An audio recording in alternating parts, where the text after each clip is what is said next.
Fala galera, meu nome é Suelen e vocês sejam muito bem-vindos a mais um vídeo do Arrumando a Mala. Antes de eu começar a mostrar aqui pra vocês, não se esqueçam, se inscrevam no canal, ative o sininho, deixe o like, o comentário e compartilhe com os amigos. E aí, já se inscreveu? Já curtiu? Agora bora lá? Então gente, domingão, continuamos nosso passeio aqui por Berlim. Essa viagem tá bem mais tranquila, a gente acordou mais tarde, saiu mais tarde do hostel. Nós estamos num hostel que é cápsula, gente. Mas é um pouco diferente do hostel que a gente ficou lá em Copenhague. Vou deixar o card do vídeo aqui, depois vocês assistem. Lá eles tinham uma proposta diferente. Lá eles tinham a proposta de que todo mundo socializasse. Tinha uma área social bem legal, com um monte de máquina de cerveja, vinho, refrigerante. Tinha cozinha e tal. Aqui não, aqui realmente é só a cápsula para dormir, dentro de casal, solteiro. E o banheiro. Então, tipo, não tem uma arinha assim social. O banheiro é bem bacana, tudo separadinho, arrumadinho, limpinho. Mas é uma proposta bem diferente. Vale para quem vai passar o dia passeando, super útil. E a gente está aqui perto do Memorial do Holocausto. Inclusive nós estamos indo para lá e já eu mostro mais para vocês. Gente, a gente está a caminho do Memorial do Holocausto e a gente deparou aqui com um prédio bem bonito. Depois eu vou até atravessar a rua para pegar a visão geral para vocês. Mas uma coisa curiosa e triste, né, óbvio. Aqui, ó, virei a câmera. Estão vendo, né? Tá cheio de remendo, né? Que dá pra ver. Eu acredito que eram tiros, que são marcas das munições. Porque esse prédio aqui é bem antigo. Ele é de 1893, um pouco, mais ou menos. Ele é de 1893, mais ou menos. E tem algumas marcas ainda, ó, que a gente consegue ver que ele foi bem atingido durante a segunda GM. Então é muito interessante. Aqui fala, tem a placa explicando sobre ele em alemão e em inglês. Então começou inicialmente em 1893, era a mansão de um banqueiro, aí depois foi vendido pelos seus herdeiros pro estado da Prússia, aí chegou a ser gabinete do governo e do imperador do imperador germano. E aí durante a República de Weimar, que foi depois da primeira GM, fazia parte do ministro de Estado da Prússia, esse edifício. Aí de 1922 a 1932, o ministro-presidente, Otto Braun, vivia e trabalhava aqui. Aí, entre 32 e 33 foi usado como conselho, para o Conselho da Prússia. E aqui fala que foi bem danificado, depois que os nazis foram para o poder, mas foi restaurado. Enfim, aí com os nazis no poder servia, né, para que eles realizassem suas tarefas e agendamentos, para colocar em prática toda a sua ideologia. Aí depois ele chegou a ser restaurado e servir como uma república, né, dormitório estudantil. E agora ele faz parte do Ministério da Agricultura. Mas porque a gente passa por aqui e vê as marcas que foram deixadas. Olha, aqui tem mais, claro. Consegue enxergar? Tem bastante coisa coberta, tá vendo? E olha que lindo os detalhes ali de cima. Vou atravessar para mostrar melhor para vocês. Então, tem vários edifícios aqui em Berlim que tem essas marcas até hoje, né? Que não tiveram que ser totalmente, né, derrubados para serem reconstruídos. E é triste e não é, né? Tipo, é claro que é triste você lembrar de tudo que aconteceu, mas é bem interessante você pensar que até hoje eles deixam como uma memória para que a história não se repita. E eu tô aqui esperando para atravessar a rua, vou mostrar para vocês. Estou enxergando o bonequinho do sinal, do semáforo, é diferente aqui, tá vendo? Já já ele vai ficar verde. Ele tem um nome, eu vou pesquisar. Olha lá, que belezinha. E deixo pra vocês aqui. Mas tem um porquê. E também serve pra quebrar um pouco toda essa seriedade, esse lado pesado da cidade, né? Olha o prédio que a gente tava mostrando ali pra vocês agora. O ônibus fez o favor de parar, mas tá dando pra ver, né?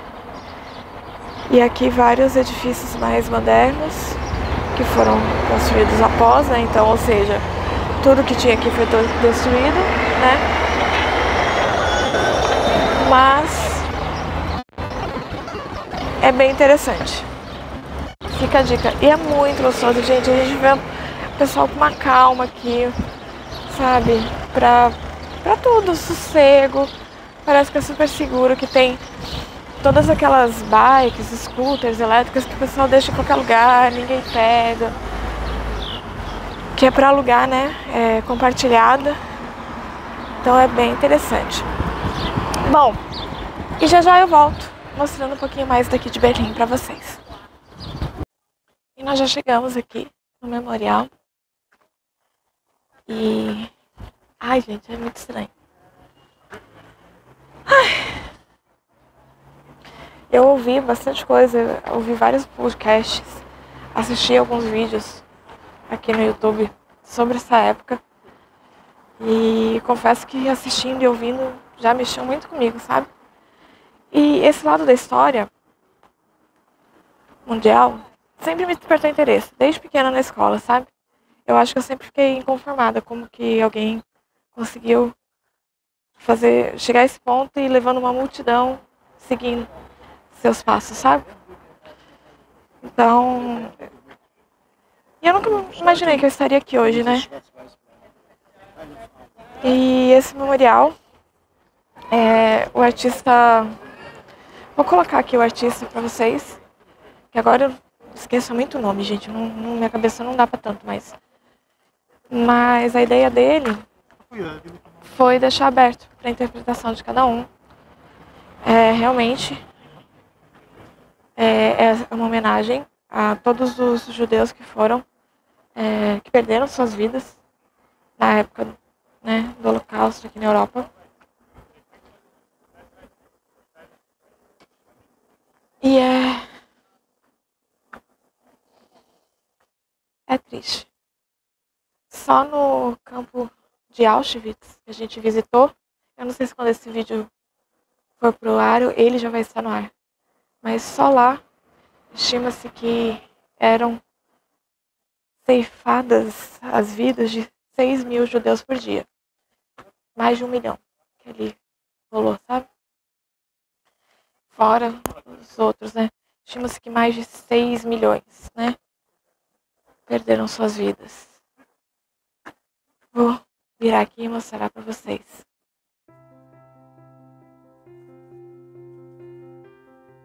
Vocês percebem que são retângulos irregulares, né? Uns mais altos, outros mais baixos. Não tem um padrão.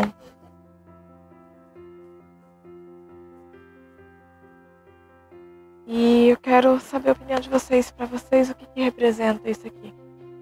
Que é essa ideia do artista, né? Antes de eu falar a minha, deixa aí nos comentários o que representa isso aqui para vocês. O que vocês sentem estando aqui comigo hoje. Olha, tem uns que são mais altos. Esses aqui, deixa eu virar. Já sou. Ó.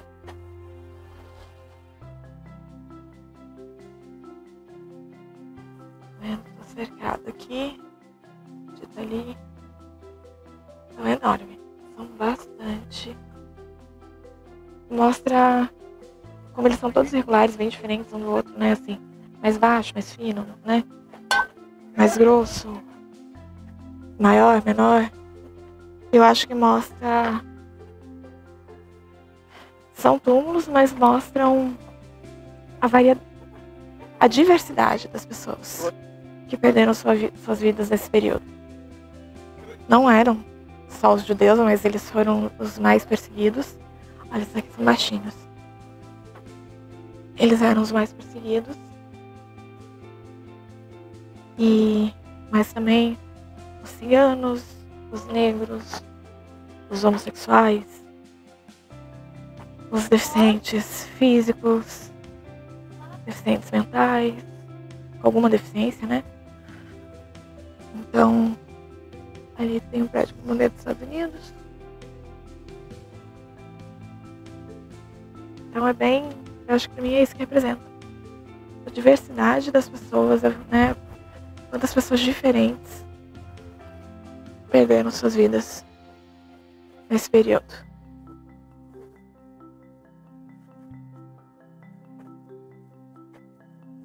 É um lugar que você vê que as pessoas estão com um semblante mais sério mesmo. Ninguém rindo, sabe? Fazendo folia. Tem uma saída de emergência. Então é um lugar mesmo de reflexão e respeito. Olha que é bem alto. Quase o dobro de mim. Da minha pessoa.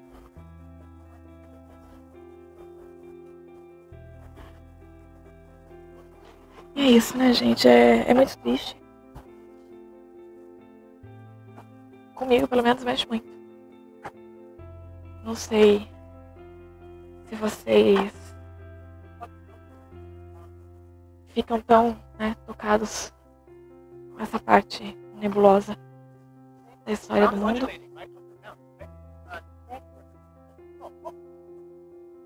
Mas é bem, pra mim, é bem complicado.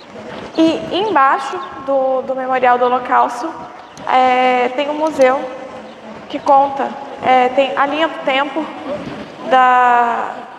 desde 1933, 32, final de 32, começo de 33, na verdade, que foi quando o do bigodinho lá assumiu o poder.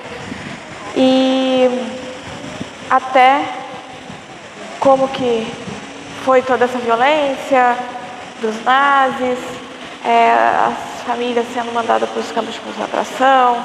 O principal foi em Auschwitz, né? Foi onde mais pessoas morreram lá. Enfim, tem algumas fotos. A entrada do museu é gratuita. Não pode filmar lá dentro. Na verdade, você tem que ficar em silêncio lá. Mas eu tirei algumas fotos, vou deixar aqui para vocês.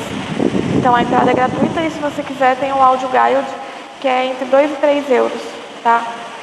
A gente não pegou, mas é bem emocionante. Tem uns trechos de umas cartas que foram encontradas em alguns campos, de alguns diários, sabe? Então é bem emocionante. E andando um pouquinho, é bem pertinho mesmo, nós chegamos em outro ponto bem turístico aqui de Berlim, que é aqui, olha que maravilhoso, o Portão de Brandemburgo. No momento está acontecendo uma manifestaçãozinha ali, mas aqui, nossa, olha esse céu, gente, vocês não tem noção, o calor que tá aqui agora. Bom, esse é o Portão de Brandemburgo. Durante a segunda GM, ele ficou até esquecido, não tinha nada, ninguém dava nada pra ele, né? Ele foi bem danificado na segunda GM. E tinha umas barricadas aqui. E as pessoas, o pessoal da Alemanha Soviética ficava de guarda para impedir, né, que as pessoas fossem do lado oriental para o lado ocidental. Então acredito que do lado de lá seja ocidental, porque aqui, se a gente vira do outro lado ali, já dá para ver a torre da TV. Então eu acredito que esse seja o lado oriental. Meu, eu sou muito perdida com esses trem. Mas dá pra ver ali. Sorry? Ali, ó. Vou mostrar pra vocês. Ali, ó. Estão vendo? Ali é a torre da TV, então eu acredito que esse seja o lado oriental. E ali ficavam soldados do exército do lado da União Soviética, com armas, tudo para impedir que o pessoal fosse para o outro lado. Mas ele mesmo estava bem destruído até então. Aí depois da queda do Muro de Berlim, aí ele foi restaurado e ficou essa belezura toda. Olha que coisa mais linda. É muito bonito.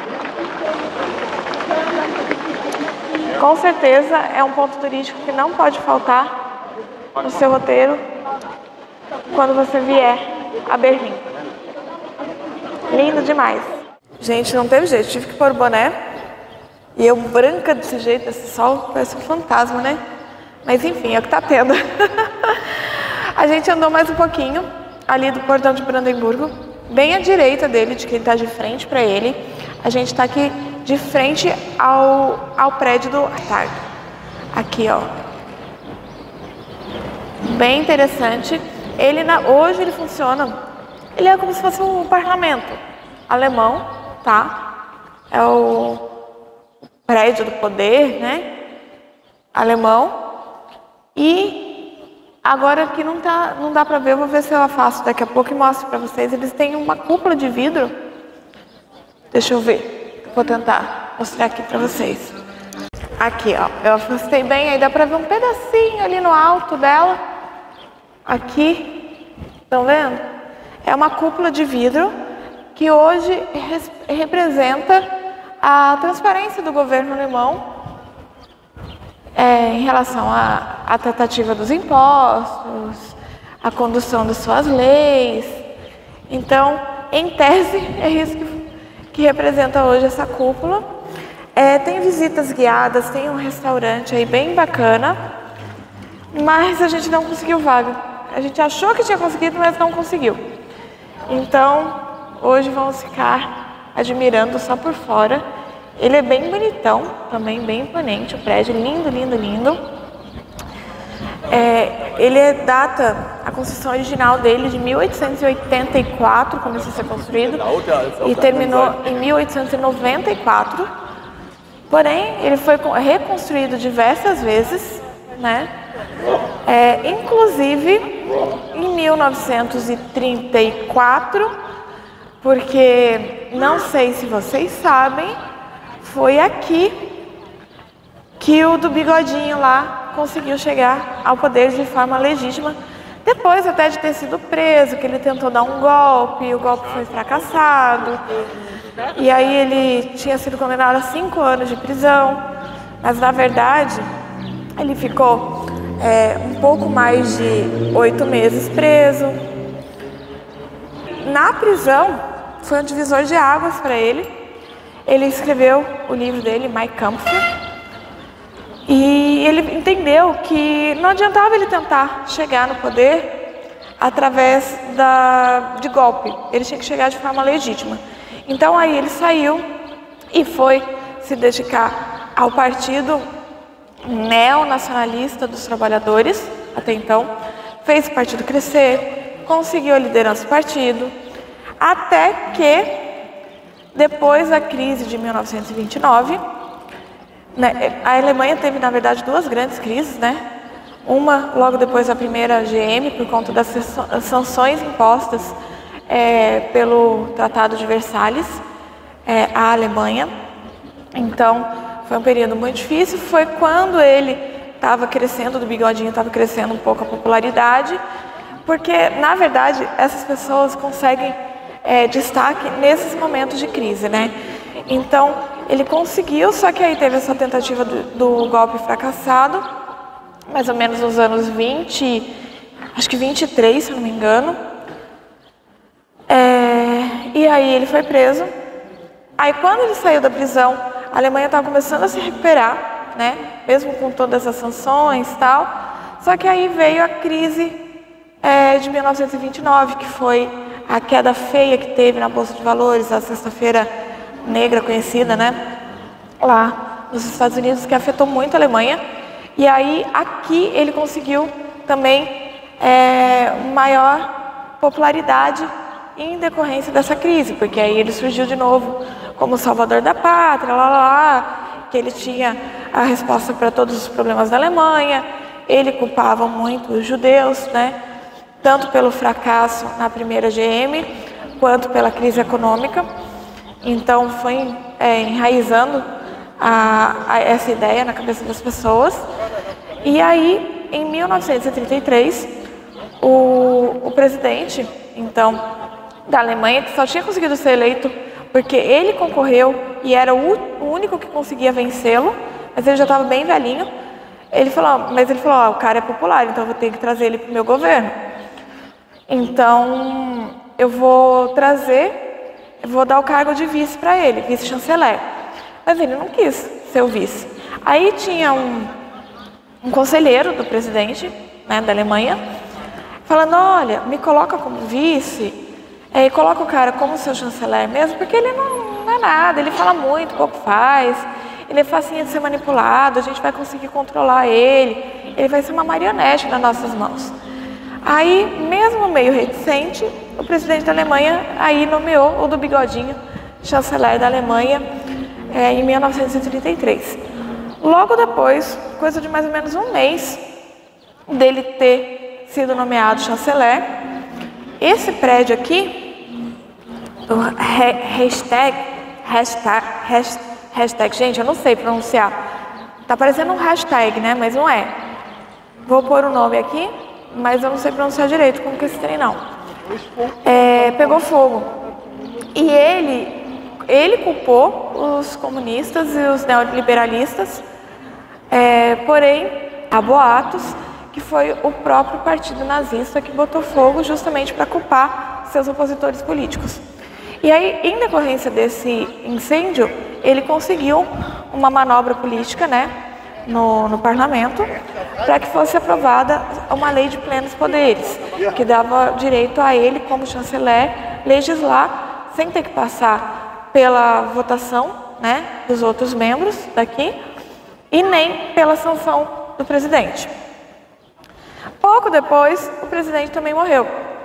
Então, ele já estava realmente bem velhinho, ele já tinha acho que 80 e tralalá anos, mas também dizem que foi meio suspeita essa morte dele aí. Então, mas isso aí é tudo história, não tem nada, é fofoca mesmo, viu? Não tem nada comprovado na história. Então, quando ele conseguiu essa aprovação da lei de plenos poderes, começou as perseguições, né? Em um primeiro momento, ele começou a perseguir os seus opositores políticos, os comunistas, os neoliberalistas e tal. Prendeu muita gente, acusando aqui do incêndio do hashtag. Mandou para os primeiros campos de concentração que ficavam perto de Munique, que era um outro formato, tá? Não tinha toda aquela coisa mais drástica do que acontecia lá, mas já existiam. Eram campos de trabalho forçado, que até por muito tempo, durante a segunda GM, era o que grande parte da população alemã acreditava que acontecia, que era o máximo, entre aspas, o máximo, como se já fosse pouco, né? Era isso que acontecia nos campos. Mas ele começou essas perseguições, no primeiro momento, em relação a esse pessoal, seus opositores políticos, e logo depois o presidente da Alemanha morreu. Também meio suspeita a morte dele, apesar de que ele já era bem velhinho, mas tem algumas especulações aí que o do bigodinho tenha envenenado ele, mas nunca nada ficou comprovado, então não dá para levar isso para frente. Em um primeiro momento ele morreu de velhice mesmo, só que aí ele conseguiu articular no parlamento uma votação para quem desejava que ele unisse nas próprias mãos, claro, porque ele já era o chanceler, né? Mas também unisse o poder do presidente, que eram pessoas separadas até então. Só que não bastou o parlamento aprovar. como ele estava com um discurso assim que ia recuperar a crise da Alemanha, e em um primeiro momento até o governo dele foi bom para alguns poucos alemães, né, que ele considerava que eram alemães naquela época. Você era considerado alemão através da ideologia, com base na ideologia dele, né? Se você tivesse até um avô judeu, se você tivesse mais que isso, você já era miscigenado. Se tivesse os 4 avós judeus, você já era considerado judeu também. Então você não era da raça pura alemã. Então, para uma parcela da população estava melhorando economicamente, então ele tinha muito apoio e ele conseguiu fazer um plebiscito, né, que é o voto popular, para ver se a população concordava que ele unisse tanto o poder de chanceler quanto o poder de presidente da Alemanha. E pasmem, gente, ele teve 90% de aprovação desse plebiscito. Então, a partir daí, foi só ladeira abaixo, né? Logo depois ele começou a aumentar as perseguições com os povos ciganos, as pessoas que possuíam algum tipo de deficiência, os negros, os homossexuais e os judeus. Em 1935, ele promulgou as leis de Nuremberg, que proibia qualquer pessoa alemã de se casar com um judeu e até mesmo ter relações íntimas, né, na conotação lasciva da frase, com um judeu, justificando que aí estaria poluindo a raça alemã. E aí foi essa ladeira abaixo, né? Aí começaram as perseguições mais violentas. Na verdade, antes disso, já estavam sendo proibidos, os judeus já estavam sendo proibidos de exercerem algumas atividades profissionais, não poderiam mais exercerem advogados, médicos. Também teve que passar por um controle, como que fala? Tiveram que fazer um cadastro, né? De quem eram, de todos os bens que eles tinham, enfim, foi um terror. Aí até que em novembro de 1938 foi o ápice assim, que desencadeou realmente a perseguição violenta contra os judeus, que foi a Noite dos Cristais, que em decorrência de o filho de um casal judeu que tinha sido expulso da sua casa, ele ficou doido, né? Ficou revoltado e matou uma pessoa da embaixada alemã, que eu não vou lembrar aqui direito quem que era. Foi a desculpa que eles tiveram para começar os ataques realmente. Nessa noite, conhecida como Noite dos Cristais, foram incendiadas e devastadas várias sinagogas, lojas que ainda eram dos judeus, e estimam-se que só nessa noite, só aqui em Berlim, 1000 judeus foram mortos. Então foi mais pesado. Aí também, ao mesmo tempo, ele estava dando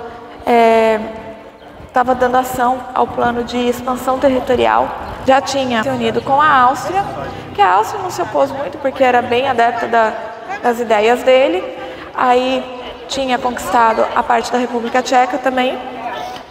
E aí, por fim, ele foi atacar a Polônia, que foi um marco para início da Segunda GM, que aí sim os países, né, que fizeram, era tipo uma ONU, mas era um outro nome também que agora eu não me lembro, antes, logo que formaram depois da primeira GM, e aí sim eles tiveram que se meter por conta da invasão na Polônia e dando origem oficialmente à Segunda GM, mas nisso os judeus já estavam sendo totalmente perseguidos em decorrência de um cara que foi posto no poder de forma legítima. Em primeiro momento pelo presidente e em segundo momento no plebiscito que conseguiu unir os dois poderes nas mãos.